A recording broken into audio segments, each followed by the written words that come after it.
Hello everyone, I'm Becky Goldsmith from Piece of Cake, and today I want to show you how to sew an inner curve. I'm going to be working from the Best Ever Applique Sampler, and I'm going to show you how to do an inner curve by sewing this flower right here.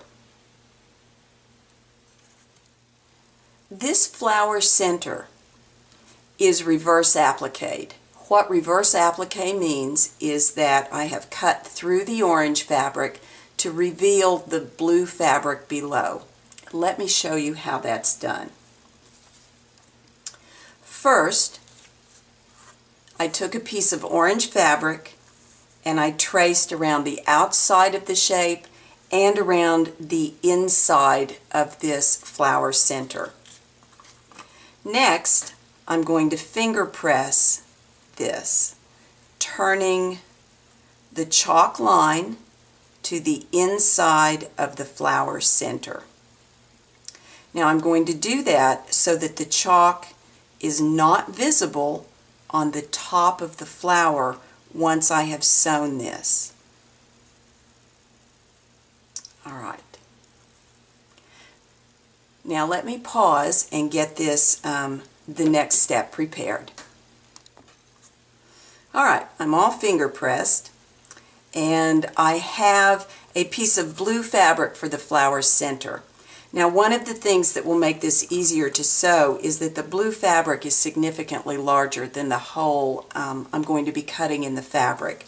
When you do reverse applique, you want to be sure to give yourself plenty of room to work. If you try to place too small a piece underneath there, it's going to be very difficult to hold on to. Now I'm going to pin this, placing my pins 1/4 of an inch away from the chalk line where I'm going to be sewing. And these pins are going to the outside of that flower center because I'm going to cut that out to reveal the blue fabric below. Get these pins in. There we go. Now, I'm going to take my scissors and start cutting a little snip right there, only through the top fabric. Oop, let me get my scissors in, and then I'm carefully going to trim out this center. Now while I'm doing this, let me emphasize that not every outer curve is a reverse applique piece. You might have a vine or some other shape that has an outer curve that you won't have to do this step for. Alright. Now, I've got my inner curve revealed. The next thing I need to do is clip. Because this shape is so small and it's one continuous inner curve, I'm going to need to go ahead and clip all the way around this before I begin. Most inner curves, you don't need to clip until you need to clip. If you've got a flat area that you're sewing leading into an inner curve, there's no good reason to clip the inner curve until you get close enough that you can't turn the seam allowance under without distorting the inner curve. When you clip an inner curve, you need a minimum of 3 clips. This one will take more than that. But if you only do 1 clip into an inner curve, you're going to get a really lousy inner point. If you only do 2 clips, you'll have 2 inner points and a flat part connecting them. Adding the 3rd clip or more will allow you to open the fabric up more gracefully. Now you'll notice that I am changing the position of my scissors, the angle of my scissors with every clip. You want your clip always to be perpendicular to the line. Now I'm clipping up close to the inside edge of that chalk line.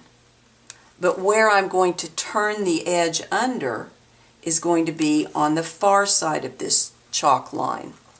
If my clip does not go deep enough, I won't be able to turn the fabric well enough. If my fabric, if my clip is too deep, then it's likely to fray out on the other side. You need to pay attention to the way your fabric is behaving. If it frays a lot, your clips can be less deep. If your fabric is a very tightly woven fabric like a batik, you're going to need deeper, more frequent clips. Now, where you bring your needle up, there's a place to do it. Bring your needle up in one of the flattest areas because it will be easier to work. And bring your needle up between clips. Don't bring your needle up at the inside of any clip because you'll be too likely to fray that out when you pull your thread through. Now, I like to use my toothpick, my dampened toothpick, to turn under inner curves.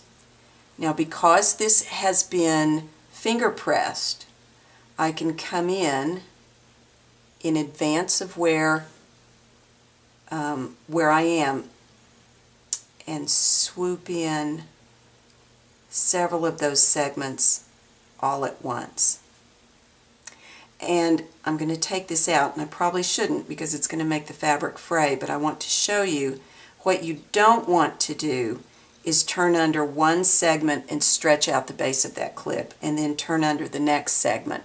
You'll end up with a more segmented inner curve. So when I'm doing this, I'm putting my toothpick in there, and then I'm using the shaft of the toothpick to just sweep that edge under. I'm going to redampen it and sweep it under just a little bit more.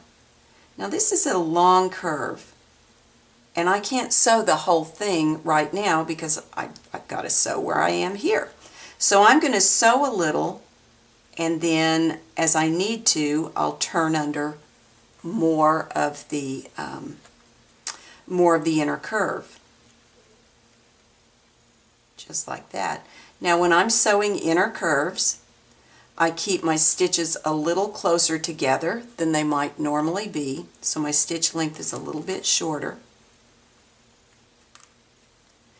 And the other thing I do is catch just a little bit more of the edge of the applique fabric than I might normally catch, especially if you've got a fabric that is prone to fraying. Imagine what happens if your needle comes up at the base of one of those clips, and if your fabric frays, it's likely to fray it out. So if you're catching a little bit more of the applique fabric, you aren't likely to do that. So I would sew some more, and then I would work again, working under several segments at once. Oops. And I'm really using some force with the toothpick to help curl that edge under and smooth it out. So that's how you sew inner curves, and also how you do the reverse applique. Now when I finish this piece and sew all the way around it and get back to the beginning like this, I would then turn this shape over and trim away the excess fabric, leaving a 3/16 inch seam allowance of blue right there, losing the rest of this.